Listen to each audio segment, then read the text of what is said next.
Thank you for coming. I'm Daniel Bernhard. I lead the Institute for Canadian Citizenship. We are a national charity that aspires to a Canada where talented people from around the world don't just come, but stay, become citizens, succeed, and contribute to our success over the long term. Many Canadians now seem to believe that almost every problem is just an immigration problem. We don't build housing too slowly. We just have too many people. Per capita GDP too low, too much capita. Apparently, our most grieving shortcomings would simply subside if Canada would only shrink, particularly by weeding out lower-skilled immigrants. Well, today we launch the third Leaky Bucket report, which examines onward migration, that is to say, immigrants with permanent residence rights leaving Canada through to the end of the year 2021.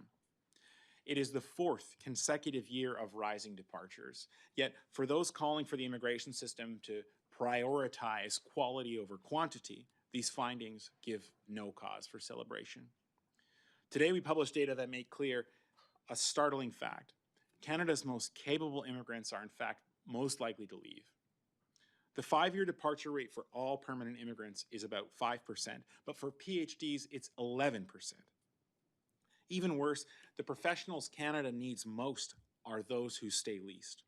Of the 16 most in-demand professions, 10 have retention rates that are below average, effectively reducing the contribution period for these people. The 5-year departure rate for immigrant healthcare workers is 36%.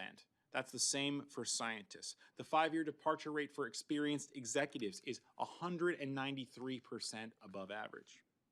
Software developers, AI and cybersecurity professionals, managers in finance, engineering, architecture, the very people who can help Canada build the economy and infrastructure and housing of the future, all leave at above average rates. It will already be difficult to double our non-US trade volume, as the government has declared its intention to do. It gets that much harder when globally connected immigrants with global Rolodexes leave for competitor countries. Budget 2025 proposes billions to attract the world's best researchers to our universities. But what's the ROI if we can't retain them?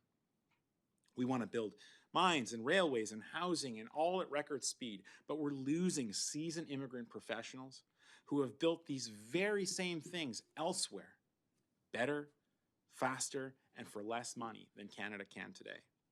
6.5 million people lack a family doctor. Who loses when immigrant professionals decide to leave? Immigrant healthcare professionals, I should say.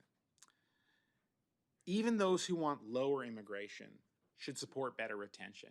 The immigrant who stays is the immigrant who doesn't have to be replaced. We've done this report for 3 years now. The retention rate gets worse each time. Each year, there's a new focus area, and each year we find a new problem seemingly more costly to Canada than the last. So let me make this a little bit too clear. Canada grows older and weaker and poorer and less interesting when talented immigrants from around the world decide to leave. It's time for a national retention framework. IRCC currently has 0 staff devoted to retaining the people that their colleagues work so hard to recruit. This obviously has to change. The quality of an immigrant cohort can't just be judged on the day of arrival. A truer measure is how many stay, succeed, and contribute over time. Finally, Budget 2025 implies that there is a forthcoming renewal of settlement services, and we hope these reforms will shift funding towards programs with a proven ability to retain highly skilled immigrants, not just programs that support the most vulnerable. Canada wins when the most talented people from around the world decide to play for our team. But that sentence is not true in the past tense. The goal is Canada strong, not Canada small.